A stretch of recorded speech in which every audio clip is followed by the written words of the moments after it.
ভাবুন তো, হঠাৎ করে বিশ্ববাজারে জ্বালানির দাম দ্বিগুণ হয়ে গেছে, কাঁচামালের সরবরাহ বন্ধ হয়ে গেছে এবং আন্তর্জাতিক বাণিজ্য থমকে গেছে। এমনই একটি সূচনা হতে পারে যদি ছোট্ট একটি জলপথ বন্ধ হয়ে যায়। বলছিলাম হরমুজ প্রণালীর কথা। এটি বন্ধ হয়ে গেলে শুধু মধ্যপ্রাচ্য নয়, কেঁপে উঠবে পুরো বিশ্ব অর্থনীতি। আর বাংলাদেশের মতো উন্নয়নশীল দেশগুলো পড়বে মারাত্মক ঝুঁকিতে।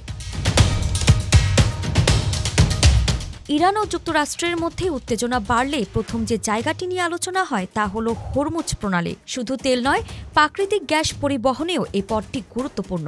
কারণ এই প্রণালীটির বিকল্প হিসেবে কোনো সহজ পথ নেই। ইরানের একটি রাষ্ট্রীয় টিভি এক প্রতিবেদনে জানিয়েছে, ইরানের পার্লামেন্ট মজলিসে হরমুজ প্রণালী বন্ধ করে দেওয়া বিষয়ক একটি বিল পাশ হয়েছে।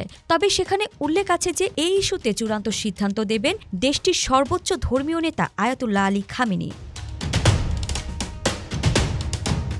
ইরানের এই হুমকিকে ঘিরে বিশ্ববাজারে আতঙ্ক সৃষ্টি হয়েছে। প্রণালী বন্ধ হয়ে গেলে এর প্রভাব পড়বে বাংলাদেশেও। কারণ বাংলাদেশ তার অধিকাংশ অপরিশোধিত এবং পরিশোধিত জ্বালানি তেল মধ্যপ্রাচ্য, বিশেষত সৌদি আরব, সংযুক্ত আরব আমিরাত, কুয়েত, কাতার ও ওমান থেকে আমদানি করে। এসব দেশে তেলবাহী ট্যাঙ্কারগুলো হরমুজ প্রণালী দিয়েই আসে।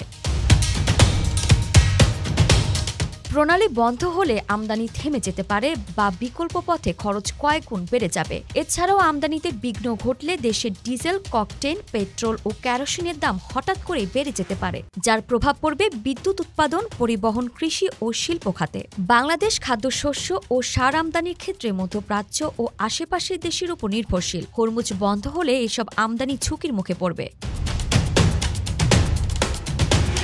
এদিকে মধ্যপ্রাচ্যে প্রায় ৫০ লাখ বাংলাদেশি কর্মরত, যার বড় অংশ সৌদি, কুয়েত, ওমান ও কাতারে। হরমুজ প্রণালী বন্ধ হয়ে গেলে তাদের অনেকেই কাজ হারিয়ে ফেরত আসতে পারে বাংলাদেশে। এতে করে রেমিটেন্সেও বড় ধাক্কা আসবে। সব মিলিয়ে সাধারণ মানুষের জীবনযাত্রা ব্যয় বৃদ্ধি পাবে, তৈরি হবে জনদুর্ভোগ।